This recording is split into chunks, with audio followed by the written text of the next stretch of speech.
Welcome to the Jonathan Ross Show. Let's have a look at who's in my star-studded green room tonight. Look, it's Game of Thrones meets Lord of the Rings. Not only do we have Jon Snow, we've also got Arwen. It's Kit Harington and Liv Tyler. Well, that's enough of a show for me already. Also here tonight, one of the most in-demand comedians in the country, the very, very funny Mr. Rob Beckett, ladies and gentlemen. Alongside Rob, a brilliant TV presenter, one of my favourite comedians as well, the wonderful Sue Perkins. Hi, Sue. Now, you'll know my next guest mainly from her incredible music career. She's a superstar, 9-time Grammy winner. She's also, though, a gifted actor who's already getting Oscar buzz for her new movie, the multi-talented Mary J. Blige. And finally, we've got one of the most exciting new musical talents around performing for you at the end of the show. She's still right at the top of the chart. She'll be performing her #1 hit, New Rules, for us. It's Dua Lipa. Hey, Dua. Now, my favourite story this week was about a dog called Mochi from South Dakota in the USA. Now, Mochi is in the Guinness Book of Amazing Animals because she holds the record for being the dog with the longest tongue in the world. The dog's tongue is an impressive 7.3 inches long.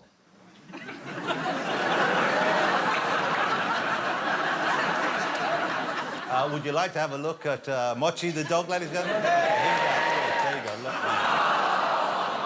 Now, I know what some of you are thinking, that's not a tongue. It looks like she's just got a piece of undercooked bacon in her mouth. There you go, look at that. You know what I love about this is you don't need a lead. You can just pull her along by that.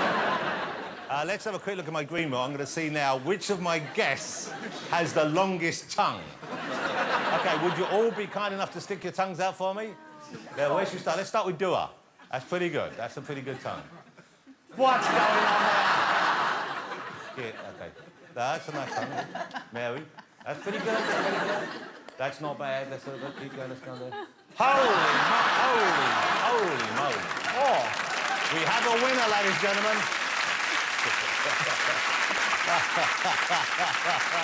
Take it out now. For the first time, your tongue and your teeth match.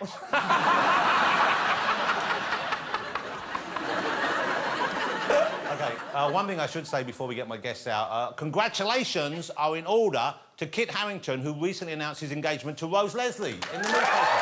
Congratulations, it's lovely, I'm so pleased.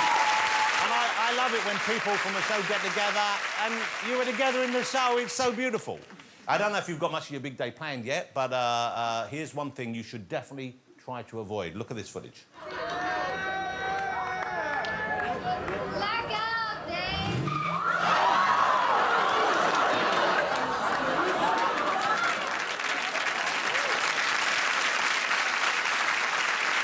There you go. Something old, something new, something borrowed, something black and blue. That night, both the bride and the groom were carried over the threshold by a paramedic. They were fine, by the way. Let's get my first guest out. It's Kit Harington and Liv Tyler.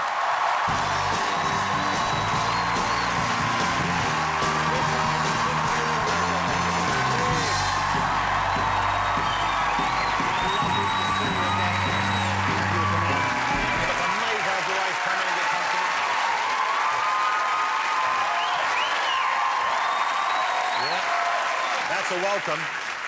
So first of all, so great to have you here. And Kit, I hope you don't mind me mentioning your engagement. It was in the newspapers. It was announced in the Times, wasn't it? Yeah, we did a little announcement in the Times. Wow, that's that's so sweet, and it's so kind of like traditional. It's very nice. Is there any equivalent in America? Is there some? Do you put a thing in the newspapers when you get engaged? I think in the New York Times and stuff like that in the back, in the engagement. Yes. Okay, how did you pop the question? Can I ask you that? Was it a big thing? Was it an arranged thing? Yeah, so I did have some plans, you know. I did have some plans to do it. I was going to string up some lights and some trees and do all the romantic stuff. And nice. But we were in the country and we were sort of under this beautiful night sky and had the log fire burning and red wine. And I kind of blew my load early. Hold on, Are we still talking about... really bad exposure. I mean, I suppose it's romantic. Yeah, I was meant to do it the day after with the lights, but what I meant to say is I Pop my question a bit early, not blew my load. Well, that's lovely. And could I ask you, when your husband-to-be proposed? I was very surprised. David was very romantic, but I was pregnant, and I was having like a little crying moment. Wow. And I'd just gotten out of the shower, and I was like packing my bag, and he said, "Baby, come here, let's just go for a walk." And I was like, "I don't want to go for an effing walk." And we were in the countryside too, and he took me out for a walk, and our friend has like this amazing gypsy caravan. And I thought he was just taking me in to show me the caravan, and on a pillow inside this amazing old gypsy caravan was my ring. Wow. And I was like, oh my God. I felt really bad because I was kind of bitchy, but beforehand. Now we have, Kit said that we could show this. We have a video prank that you played on your intended, on Rose.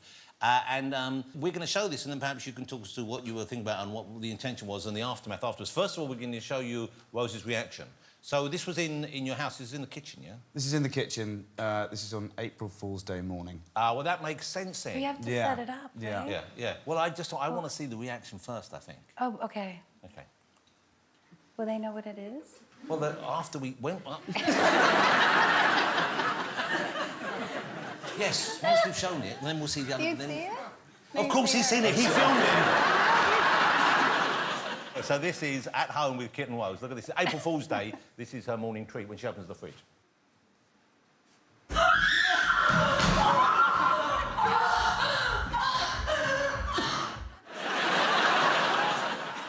Tune in next week to find out what was in there. OK, so we're going to show you. This is what... So, no, well, talk me through. So, you'd obviously... This had taken a little bit of planning, certainly. Yeah, no, It turns out, now you've seen that she's not a big... Like, my family does April Fools. Her family doesn't do April Fools. Yeah, no date it was, and after that, she was in tears, and I was there going, April Fools? It didn't go down well. Let's have a look. This is the reaction once again.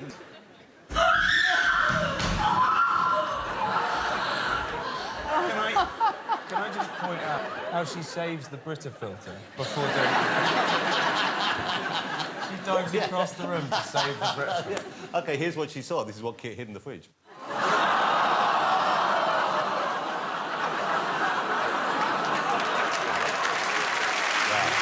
That's pretty... I mean, come on. That's not... Now you see that, her reaction wasn't out of kind of like proportion, was it, really? No. And he came to work and was like bragging about this hilarious thing he did. And we were like, oh, What a shit. OK, so... do you think she... Now, is she in the spirit now, though? Do you think next year she will do something to you? She pretty much told me if I did it ever again, that would be it. And I think that's marriage included. So you're clear on that now. You've got that system. OK, so both of you in a new series. I've seen the first one. I loved it. It was very good. It starts Saturday, 21st of October on BBC One, called Gunpowder. What I find so fascinating about this is that it's based on true events and your ancestors. One of your ancestors involved in this, Robert Catesby. Yeah, that's the sort of... The origins of why we wanted to produce and do this drama was that my mother's maiden name is Catesby, and both my brother and I's middle name is Catesby. And it's a historical figure, a real man called Robert Catesby, who was the actual leader of the Gunpowder Plot. And it's a sort of curious piece of family history that I grew up with, that, you know, you ask anyone what they know about the Gunpowder Plot, and they'll say sort of Guy Fawkes or the powder underneath Parliament, but they won't really know the full story. And actually, the full story is fascinating, and it makes for, I think, a brilliant and thrilling period drama. And I couldn't understand why it had never been dramatised. We set off fireworks on the 5th of November every year. We know the rhyme. It's one of those events, very English piece of folklore. So and it's, as you said, a fascinating period in British history. Were you familiar with the whole idea of Guy Fawkes and the Gunpowder Plot before you got involved? I mean, I knew very little about it, but I think, been to, when I was a teenager, sort of a bonfire night somewhere and just saw everyone celebrating, and I knew, like, remember the 5th of November. But was it strange at all for you playing someone who you know that you're linked to by blood, who went through, you know, a very difficult period? It must have been... That's an unusual experience for an actor, I would have thought. I think it was interesting, but it's never really the real reason why I did it in some ways. It's just kind of, I knew about this story because he was an ancestor. But the more we sort of read up on it, the more fascinating things we found out. So there was Lord Harrington on my father's side, who was in the Houses of Parliament, that Robert Catesby, my mother's side, was trying to blow it up. Wow. And he's quoted, when we were doing the research for it, he's quoted of saying, an uglier... And I'll tell you what. Well, they really didn't like each other, did they? He said, an uglier fellow I've never seen. And that's like my dad's side slagging off my mum's side way back in the 70s. Well, all of us have in-laws who sometimes don't get on, but that was going to an extreme, wasn't it? Yeah, I know, yeah. Yeah. It's so amazing. So you're linked to both sides of this story, then? You can trace your lineage back to both sides of this story? Yeah, it's kind of... But that was some of the fascinating thing in doing the research for it. We found out some really kind of incredible stories around it. OK. Well, it's just a great, gripping piece of drama. Have a look at this clip.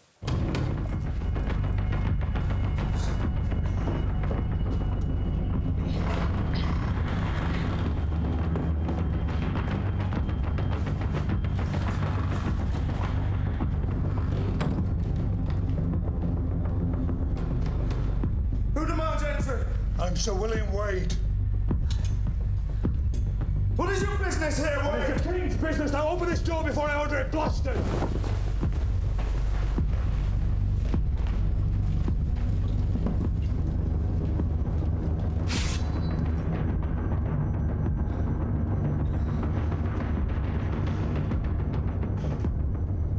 Robin, I beg you, do not give them cause to do us violence.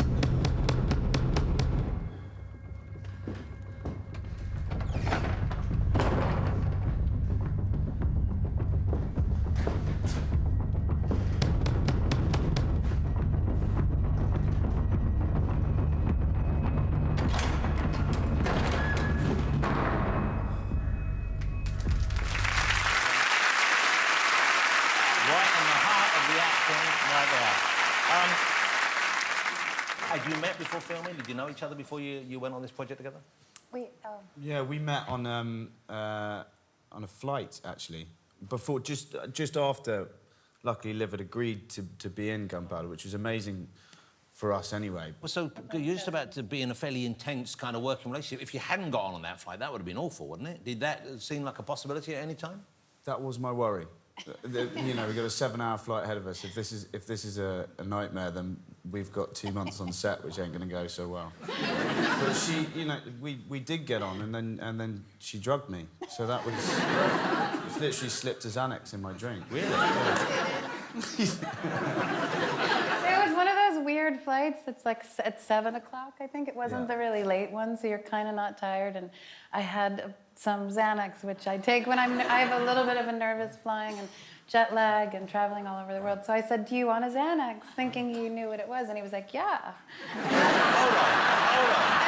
Hold on. So you didn't know... I thought I was doing him a favor. Oh, well, you were, but a lady offers you a pill and you don't know what it is, you go, sure. I said it'll just help you sleep, and then... Yeah, it did. Liv, can I ask you about your dad a little bit? Is that OK? Because I read there was a bit of a health scare recently. He cancelled a tour, I think, and there was a concern about his heart. Now, how is he doing? How is he... He's OK. It was like one of those things where he had a little thing that needed to be taken care of, and he was in pain, and he was kind of trying to... It's hard when you're on tour, because you don't want to let everybody down. Of course. And then it just got bad, and he had to go to LA to have a little operation. But that's happened, and he's through that? Yes, he's recovering, yes. Oh, that's great. Because, of course, he's granddaddy to your kids. He is, yeah. How hands-on is he as a grandparent? He's amazing. I mean, when we get to see him, he's been on tour a lot lately. We have a picture here of him, I think, with... Which one of you? That's Lula, my daughter. He was just meeting her for the first time. That's amazing. Yeah. He's got to be like the coolest granddad in the world, isn't he? He's very magical. He's like Pied Piper. They just follow him around everywhere, and he makes all these crazy noises and bird calls, and he's like I always call him like a wizard pirate. Well, he's got he actually does treasure hunts sometimes, various things. And how sweet. Yeah, he's pretty special. If you look at that picture, he's certainly got wizard pirate hair in that picture. Obviously, I'm going to have to chat a little bit about Game of Thrones. I'm sure you wouldn't want to... now, last time we had him, you weren't lying, and Kit was very good. He never lied to anyone. People were saying, are you dead? Is Jon Snow dead? Mm-hmm. And, of course, you were saying, yes, he is dead, and he was dead. Yeah. For a heartbeat or two. Yeah, I wasn't lying. No. I mean, as much as you electrocuted me. I wasn't lying. We almost brought that out again this week.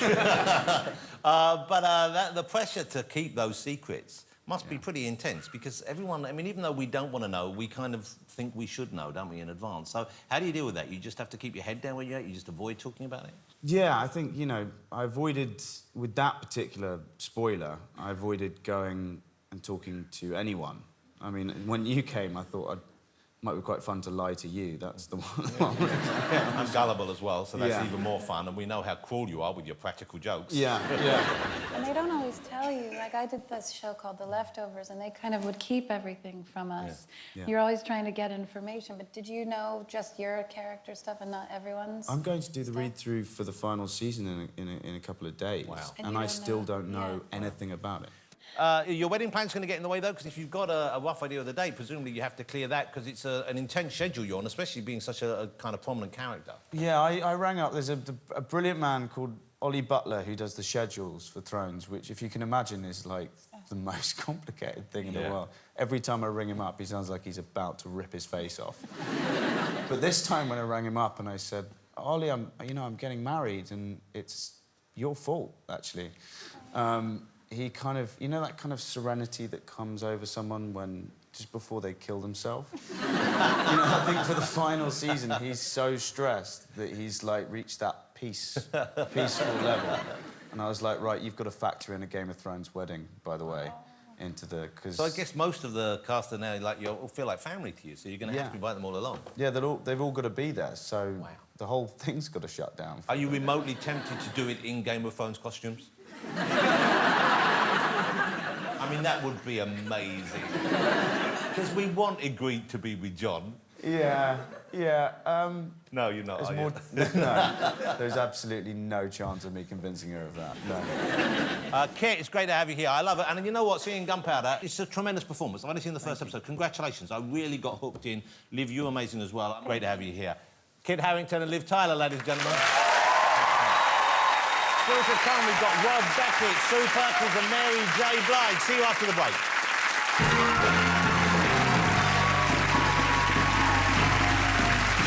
Welcome back to the show. Let's get my next guest right at it. There's no one better at getting his teeth into a subject. He's the master of biting comedy. It is the fabulous Rob Beckett.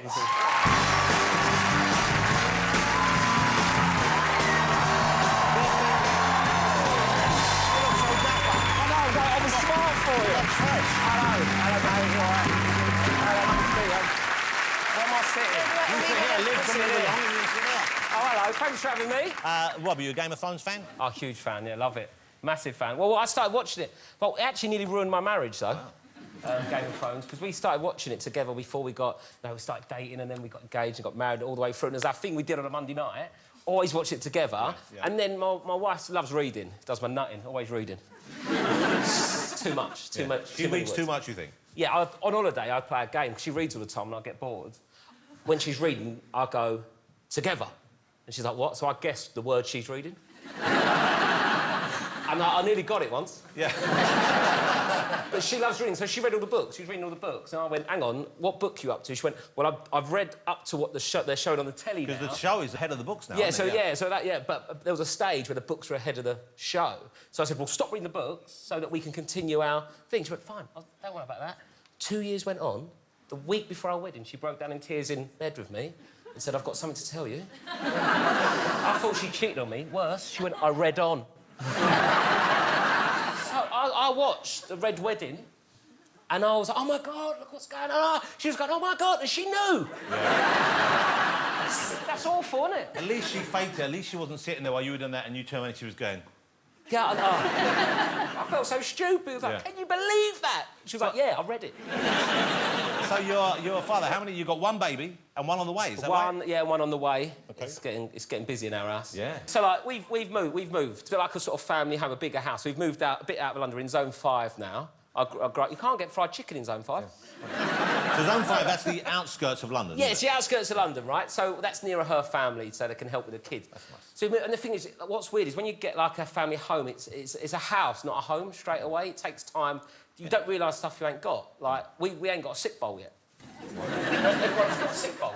Every Yeah, house we used has got to a have bowl. a plastic washing up bowl in the Yes. sink, and that would be pulled out for vomiting in, Yeah, yeah. and then occasionally would be emptied out before used again for washing up. I think. Every family home's got a bowl in that every member of their family's been sick in at least once. At least once. Do It's you know a what I mean? tradition. It's a tradition. And I'll come home sometimes at my mum's house a bit drunk. And she'll be like, oh, get in the bowl, we need a sick bowl, get in the bowl. I don't need it, Mum. I get it, look at it, get flashbacks, I'm sick everywhere. There's been 3 generations of sick in that bowl. It's the closest thing we've got to an heirloom. Yeah. That'll fetch a lot of money, I know. Yeah. Kit, you've just... you haven't moved house, but Rose has moved in with you, and it was your place before. Have you allowed her to make it, you know, a combined place? Have you let her change it, or is it still what was... I'm sorry, have I allowed her? Well, yeah. No. That's not the way it works? I'm still, you know, asking to be allowed things. I had a wonderful bachelor pad, Jonathan. I had a wonderful, you know, and my bachelorhood... The only problem with it is it had awful taste. You told me before you had a leather bed. I had a leather bed. Oh, my God. I mean, that actually got a groan. People actually felt sorry for you. Was it a shiny leather or more of a suede? It's a shiny leather with metal studs. How old were you when you bought Tufted this? leather. 28. Do you have to go to have dinner parties with all our mates? Yeah. Awful, isn't it? Yeah, although Oh, it's terrible. we've had 2 engagement drinks thus far that I haven't even been at, which is... Well, that leather bed won't polish itself, will it? Well, I find we have to go to these... because we're near our friends now, we have to go to these dinner parties. I don't never go to dinner parties. But they're very overly polite. So like, I'll ring one, I go, do you want me to bring anything? They go, only yourself. How thick do you think I am? I'm going to turn up at your house without me. and then they come round ours, and I'm trying to be polite. Come round, yeah, whatever, chat. And then I go, oh, Rob, thanks for having us. Do you have a toilet I can use? Of course I've got a toilet. What do you think I do, shit in a bag, throw it over the fence? But if you're going to be sick, use this bowl. So you are, I would imagine, relatively straightforward man, uncomplicated in your taste. Do you like experimenting with cuisine? When you travel the world, do you sample other foods? Not really. When I go abroad, I don't... When they go, you must try these, regional delicacies. I'm like, well, no. No spirit of... Because if it was any good, it would be a national dish, Jonathan. I don't want to knock about in the regionals. I want to, you know... You want to be Premier League? Yeah. If I go Thailand, I'll have a pad thai, but I will not have a scorpion on a stick. No. The reason I'm asking is because Kit was saying about a delicacy he tried, because you've done a lot of filming in Iceland, haven't you? Yes, For Game yeah, of Thrones. yeah. And there's a thing here, and I've got one for Kit here, so pass it down to Kit, and that will What's remind you, you'll know what this is, Virginia. Give it Pakal. down to Oh, yeah. Pakal. Tell us what it is. This is fermented shark. It is. And I know you Yeah. said you were surprised at how delicious it was. Is that correct? Well, do you know what? It is an acquired taste, Yeah. but I Rob, don't I've mind got it. one I for quite us like it. here Yeah. as well. Okay, so Fermented let them... Let's just see... Yeah. No, I It's know got, you... it's got a bit of a funky smell, but it is nice. Did you get past the smell? No way, Jose. You want to try I something? can't do it. Sure? All right. So you just have to get past... So it's a nice flavour. You love enjoy it. sharks, OK. There's a stick for you. Okay. So I think you're going to love it. Have a try that, because... Kit Are you gonna loves have it. some? Oh, maybe I'll have some in a minute. Oh, God. Don't take the smallest one in the pot. What are you, a man or a mouse? Take that It's big... mate, it's like a whelk that's got out of hand. There you go. That's it. Get a flavour of it. Get a flavour of it. Okay. Kit's loved it. He's You had liked a few it, yeah? pieces. Yeah, it's good. What is it again, Kit? What do they do to this? You need a stick full. Hey, I bought You you got some, sick- you got sick from bowl. your house. So Kit's still eating his. Kit's loving it. Lovely. Oh, that's right. Sorry, that's the mango. I gave him the mango. I'm sorry. That was the dessert. That was the dessert. I gave you the main course. Do you know what they do to ferment it? What do they do? They piss on it. I'm glad I didn't Why put do it in they my piss on mouth, it? because that smells bad. It's a Viking tradition. Oh, no wonder they kept on crusading. I'll go anywhere other than eat that every day.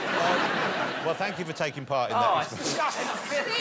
I've got all dressed up nice and Yeah, I've you been did. eating dead piss shark. Well, what an adventure. What an adventure. What a time to be alive. What an adventure. Liv, Rob, what are you thinking? Liv Tyler does not want to smell your fingers. Why are you offering her that? If you don't ask, you don't get, Johnny. Congratulations on your sitcom. It was a pilot. I don't know if they're doing a series yet. I don't know if you saw it. Did you see Static, ladies and gentlemen?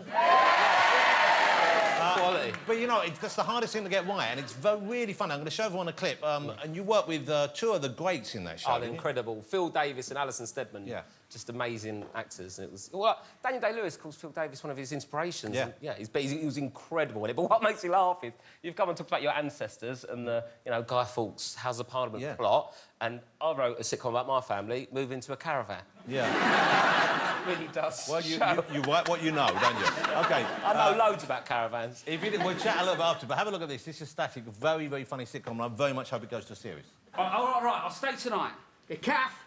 Shall I put on Love Island? No, Robert's home. Let's just sit and have dinner like a family and talk.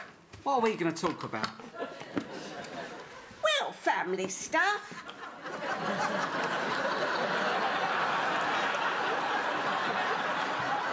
News, politics.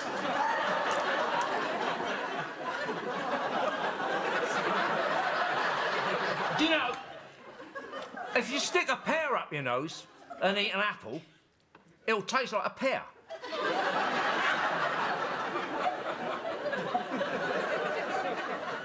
Why don't you just eat a pear? Well, where's the fun in that? There we go. That was Static. It's already gone out. But if you haven't seen it, you can see it on iPlayer, and I recommend it. It's great fun. So presumably you're basing a lot of this material on your parents. Do you have Yeah, so it's based totally on my parents. It's just so much fun sort of putting it all together and writing it and seeing it come to life. And Alison and Phil, Phil looks more like my dad than my dad. Yeah. Ridiculous. Well, maybe there's something you should investigate right I there. know. But it's brilliant. My parents just sourced so much material. Yeah. It's ridiculous. Like, you know, growing up, my mum used to do Tupperware parties. Wow. I don't know, exist anymore? Where, like, my mum would always go, the girls are coming over, the girls. 5 of them, combined age of 298. The girls are coming over. Just selling boxes, plastic boxes. Well, at least it was only a Tupperware party. Well, she did have an Ann Summers party once. My mum had an Ann Summers party. I was 13, upstairs. Absolutely, it was awful. They're all cackling downstairs, getting drunk, buying God knows what. And all my mates were giving me banter for it, going like that. But it was all their mums that had come round. I nicked the order book of what they ordered from Ann Summers. I went to school the next day, like, I had the codes for nuclear war. in case anyone said anything. Oh, what's that, Johnny? Oh, your mum bought a dildo. Don't worry about it. See you later. Well, on that note, let's enjoy the company more later on. But for now, Mr. Rob Beckett, ladies and gentlemen. Brilliant. Thank you. OK, still to come on the show. Stick around. We've got Sue Perkins coming out here, Mary J. Blige, and music from Dua Lipa. You won't want to miss that. See you after the break. Welcome back. Let's get my next guest out. She's about to start a brand new series of her latest travel documentary, all the way up the Ganges. It's Sue Perkins.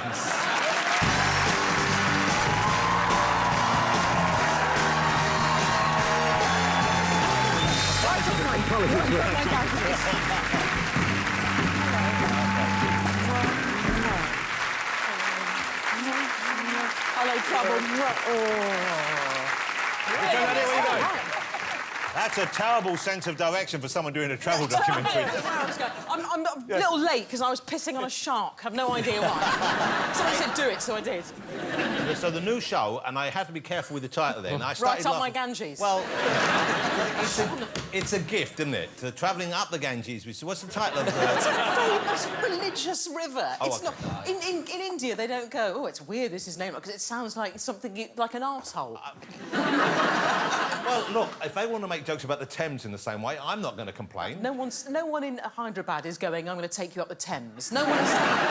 Because they're enlightened people. They're not like us. So, now, why go there? What was it? Is this somewhere you'd always wanted to go, or you were just looking for something that you knew would be fascinating? Well, like, they sort of pitched it as the magic of India, and who doesn't want to go to India? Yeah, yeah. And the idea was that we were going to start this film at the source of the Ganges. And that's in the Himalayas, which is very high, and a very long walk, as it turns out. So you had to walk up to it? I had to walk up with a couple of Nepalese guides. And I'm not very fit, but I had this idea when I got to the top, it was going to be incredible, this panoramic shot of me, and I was going to say something amazing about pilgrimage and spirituality. And then within about 15 minutes of walking, my throat went really tight, with lack of oxygen. Yeah, because the attitude is... Terrible. Yeah. And then the nosebleeds, and then the vomiting. I vomited on a donkey. Just all over it, just vomited. There was vomit everywhere. That happened to me on my stag do. And then they give you tablets for altitude, which make you wee. So then there's wee and sick. Wow. And then the second day, I thought, I can't do this, because it was no oxygen at all. So I crawled on my hands and knees, because I thought, without getting to the source, there's no programme, there's no epic start. And it's just me shivering on a ledge, gesticulating, with just sort of spew all down my tits. It was like, it was really very intense. Well, if you weren't going to watch it before, I think it's a must-see. Did you train at all, though? Because you must have known it'd been arduous. Presumably you got in shape before embarking? No, I thought, how bad can the Himalayas be? Yeah. Okay. How high can they really be? So what would be an ideal holiday for you? Not there. We'll talk about this in a minute. But if you did have the chance to go... Ibiza all the way. Off your box, glow sticks, on the shoulders of a buff 18-year-old boy. Saying, come on, Nana, it's home time. Yeah, I love Ibiza. Ideal holiday for you? Well, Ibiza with Sue Perkins, by the sounds of it. Liv, where do you go? You get the chance, you can go anywhere, you can have a holiday with anyone. Oh, God. Actually, sometimes just a long airplane ride is like a vacation. Yeah. Maybe when I have to go to work, like, as a mom. No. Is that because of the Xanax? No, I love a really long flight. Yeah. You thought about being a pilot? No, because you can't relax then. Kit, for you? Wales. Wales. Love a bit of Wales. Which bit of Wales do you love? Just the road that goes right through the middle and then you get to Aberystwyth at the end. I think you need to go on better holidays. Are you driving to Wales and you're getting on a plane? Do me a favour. Barbados, 4 weeks, all-inclusive. So let's go back to the Ganges. Yes. What about the people like you met? Because presumably you're seeking out people who have unusual stories to tell and so on. Lots of extremity. So it seemed to me that the more religious people got, the more stoned they were. There's a lot of men in holy robes off their faces, seeing God. And some quite extreme behaviour. So you go down a street, there'll be, all life. There'll be rattlesnakes and there'll be a litter of puppies and there'll be grandmas and kids, a lot of cows. Yeah. I actually saw a bull in a china shop as well, I'm not joking. Wow. the beasts kind of move in and out. Because they're the sacred animals, so they're allowed to wander fairly freely. Yeah. Let's have a look. This is a clip from The Ganges with Sue Perkins. It's on Thursday, 19th of October, BBC One, 9 p.m. Look at this.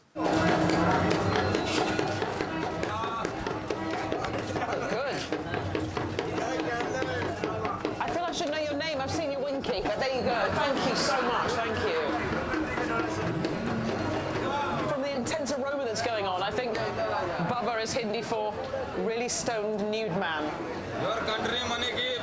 Yes? Yes. You want money? Your country money give. My country gives money. Yeah. How much money? Your country's money. No, your country's money. Yeah. Your country. Your country's money. No, my country. He wants your country's money. No, I don't have my country. That's an experience. Amazing. What were they doing? Well, you never really know whether it's a religious ceremony or just a sort of drive-by tourist trap. But they were very stoned, and they're part of a set to rub human ash onto themselves. Oh, I thought it was talcum powder. No, that's... So that's once they were human beings, that's what they're Yeah, doing with? we just took a wander down by the Ghats, which are the steps, and we just got chatting, because I sort of talked to anybody and everybody.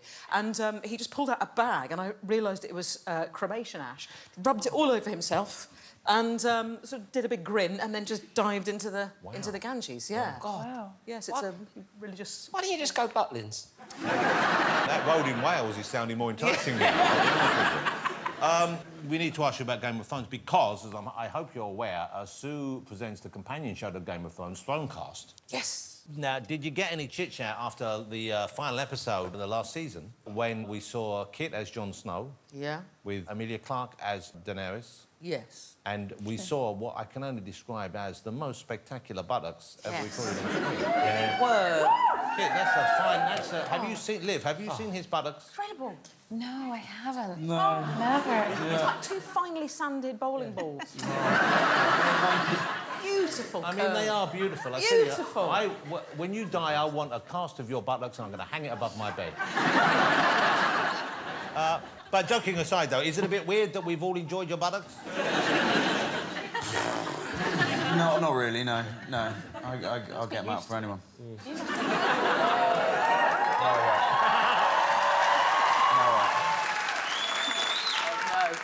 Oh dear. Let me ask you, I've got to ask you this, of course. Bake Off is back on TV, and there was a show which we loved, and one of the reasons why I loved it is you and Mel did such a remarkable job. And then you stepped away when it changed channels, which I thought was admirable, and I can understand why you did it. But is it tough for you seeing it carrying on? Is it tough for you not to be part of something you love so much? I think if you make a decision, you have to make it with love and you have to let it go. And sometimes that's hard, but I also look back and I have lots of fun memories. We did peak though with it was Tudor Week, and the puns there I don't think we could have bettered. When you say that's an hour gone, you really know that it's time to leave the area. So I've not had a chance to see it, but you know what? I'm sure they're doing a cracking job, and you let it go with love, and you're. Oh, you blatantly had a peek. Come on. I'll be straight on it. What's he doing? Oh, come on. Genuinely, look at my passport! I've been away! I like these stories. I just got back yesterday. Give me a chance. I've got pants to take out of the suitcase. OK, but the exciting news is, in January, Mel and Sue are back. Will you tell us the show you're doing together? Yeah, we're rebooting the Generation Game. The Cuddly Generation Toy Game. Boy. Amazing. One of my favourite shows of all time. I can't wait to see what you do with it. Well, I really hope you do it justice. We've just started doing some of the gameplay, and I really hope it's really good fun so far. And of course, you guys, I'm sure you were fans of Bruce Forsyth, because that was kind of his show initially, and he made it. You can't even think about it as filling his shoes, because those shoes are unfillable. I hope he would be proud of the spirit of love we're being it with, and stupidness and silliness, and just packed full of general public wanting to play and dress up and fart about. So yeah, we'll throw a lot of as much fun as we can. That's it. I can't wait to see it. I love seeing you guys on screen. I love the Generation Game, so it's going to be a huge hit, I'm sure. Ladies and gentlemen, Sue Perkins. Still to come on the show, we've got Mary J. Blige out here chatting, and Dua Lipa will be performing live in the studio. See you after the break.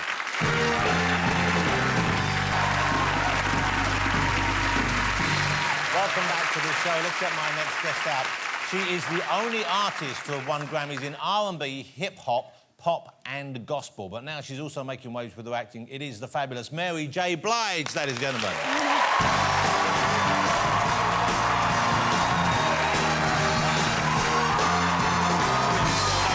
Lovely to have you back on the show. Hi. Nice to meet you. Lovely to meet you. Thank you. Hello. Thank you. OK, so it's great to have you back in the UK. I know you like it. Now, I love the fact that a lot of Americans come over and they complain about our cuisine. You love British cuisine, don't you? Love. What do you like best? I mean, I love fish and chips. Fish and chips is like, Seashell is one of my favorite, places to eat fish and chips. Do you like the pickled onion? Pickled onion? I don't know anything about the pickled onion. I've never seen it. Well, the pickled onion is a tradition in the British fish and chip shop. Or pickled egg. Yeah. Oh, I did see the pickled egg. Don't eat the pickled egg. I did see the pickled egg. And when you saw the pickled egg, what did you think? I said, what is this? And I just put it to the side. I didn't know what it was. So not an adventure. Well, you missed out. We were having some lovely food here earlier. I saw the shark, the piss shark. Yeah, and piss all. shark. Yeah. Oh, God. He was eating Mary mangoes. J. Blige is going to know me as the piss shark boy. Now, let's just talk about your music career a bit. Is it true that you got your big break, your first break, from a shopping mall somewhere? Well, I was shopping with my cousin in a mall called the Galleria in Yonkers in Westchester. And they built a karaoke machine inside the mall. And my cousin was like, I'm always singing around the house. So she's like, well, Mary, you gotta go in there. You gotta record Anita Baker's Caught Up in the Rapture. So I recorded Caught Up in the Rapture, and I gave it to my stepfather, the tape. And he listened to it, and he went crazy. And it turns out a guy by the name of Jeff Redd, who was already signed to Uptown Records, took the tape to Andre Harrell, who was the CEO of Uptown Records. Gave the tape to Andre, and Andre Harrell came to my house, and they heard me sing, and the rest is, here today. Amazing kind of event. Yeah. I don't think I've ever been to Yonkers. Yonkers that's in New York State, in New York City. Where is Yonkers exactly? It's in Westchester. Right. Where is Westchester? Westchester's like right near Harlem. Yonkers sounds like a male Hooters. It's just outside of the city. Want a drink? Stop looking at my yonker. You know what? See, Kit would be a serving person. We'd be locked in the kitchen. They wouldn't let us out. We wouldn't be out You're there. dominating yonkers. Now, your first album, Puff Daddy was involved with your first album, wasn't he? Yes, yes. I love Puff Daddy. We had him on the show once a while ago. Now, what? This was a while back. What was he like as a young man? Was he as confident as he is now? Yes, extremely confident. Overly confident, would you say? Super ambitious, just wild, and you know, we're gonna win, we're gonna make it happen. Everything was when he was always confident in his ability to, you know, help people win. When was the last time you saw him? Maybe about 3 months ago, he had a big Super Bowl party. It was the most amazing party. He knows how to party. I imagine he does with a name like Puff. I really want to go to Puff Daddy's Super Bowl party. Can you take me? Never you really want to be at this one. It was amazing. Can I go to the next What was the food like? I mean, I can... Can you bring me? Take me, Mary. Well, Mary is not going to take Piss Shark Boy to Puff Daddy. Please tell me about the snacks. What were the snacks like? What was the buffet like? It was soul food. Everything was soul food. Yeah. I prefer Piss Shark, actually. So let's talk about the film, because the film is out on Netflix on the 17th of November. It's called Mudbound. Very, very powerful. And a very powerful performance from you. And I imagine it's the story itself that attracted you. What made you want to get involved? Well, what made me want to get involved is I wanted to be a part of a vessel that would help people see the light at the end of the tunnel, because in the film it's, you know, it's dark, it's a lot of racism, it's a lot of, but there's the beautiful thing is that the love in the whole thing is what saves the day. Yeah. And I don't want to give it away because the ending is just so beautiful. Yeah. And normally in films like this, love does not get a shot, but this is what I think really, really happens. Let's tell you, this is Mudbound. As I said, it's on Netflix from the 17th of November. You just come back. Come all the way back. My nightmare's always the same. I scream. But it's nothing coming out. This place, this law, we don't belong to them. What's the worst thing you ever did? You betray your own blood. You can't even see your own wife is miserable. Silence, oppression, fear.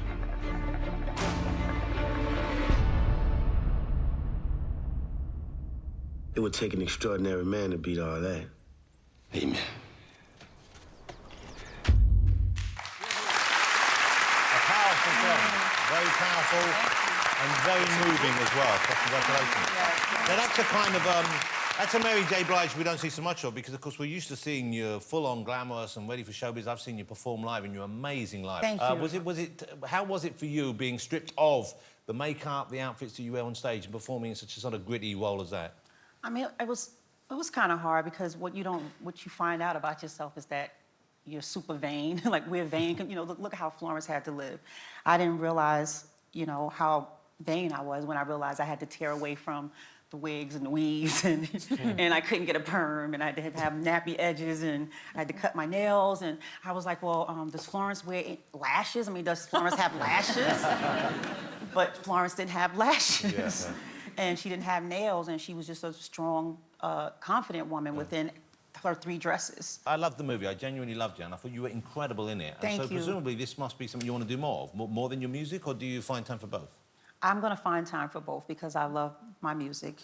That's my, you know, first love. And this is something that I have to work harder at to be better, so I'm definitely going to do more of it. Fancy doing a caravan park comedy? If there was a part for you in his thing, would you consider just slipping in and doing a quick cameo? Yeah.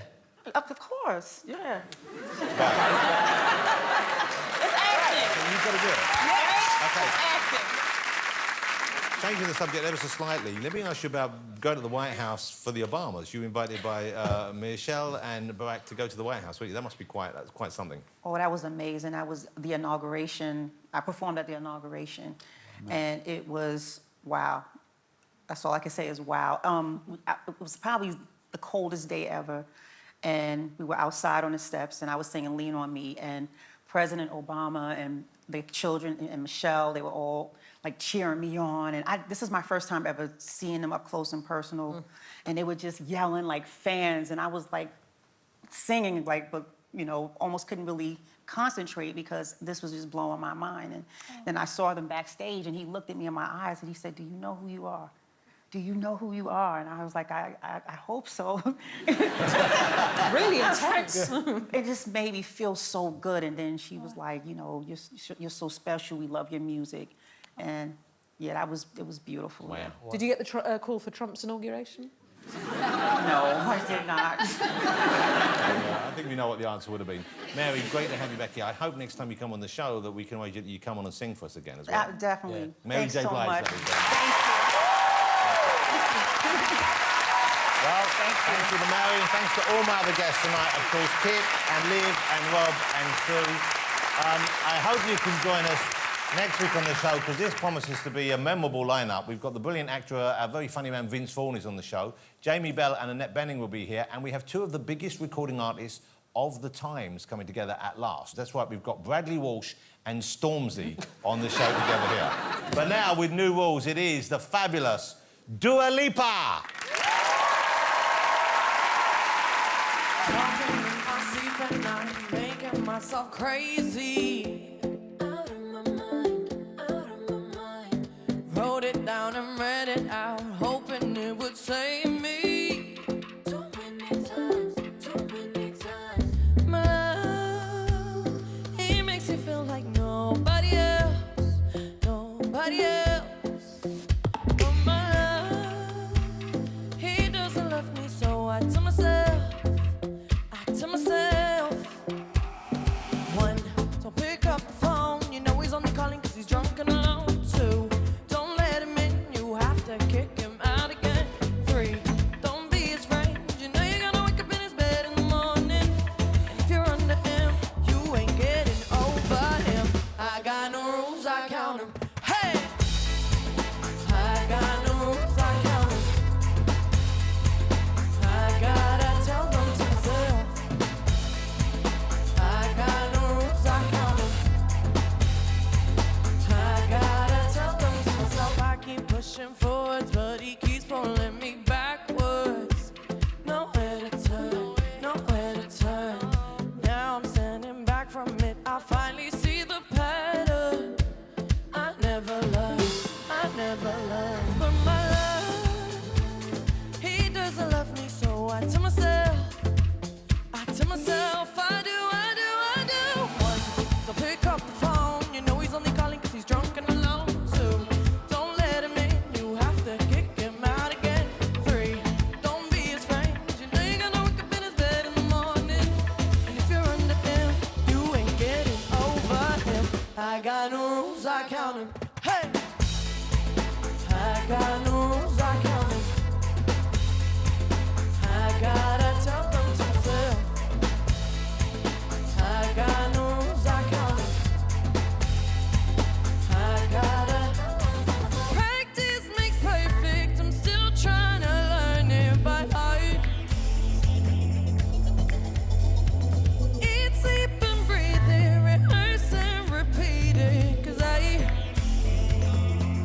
got no rules, I count them. One, don't pick up the phone. You know he's only calling 'cause he's drunk and alone. Two, don't let him in. You have to kick him out again. Three, don't be his friend. You know you're gonna wake up in his bed in the morning. If you're under him, you ain't getting over him. I got no rules, I count them.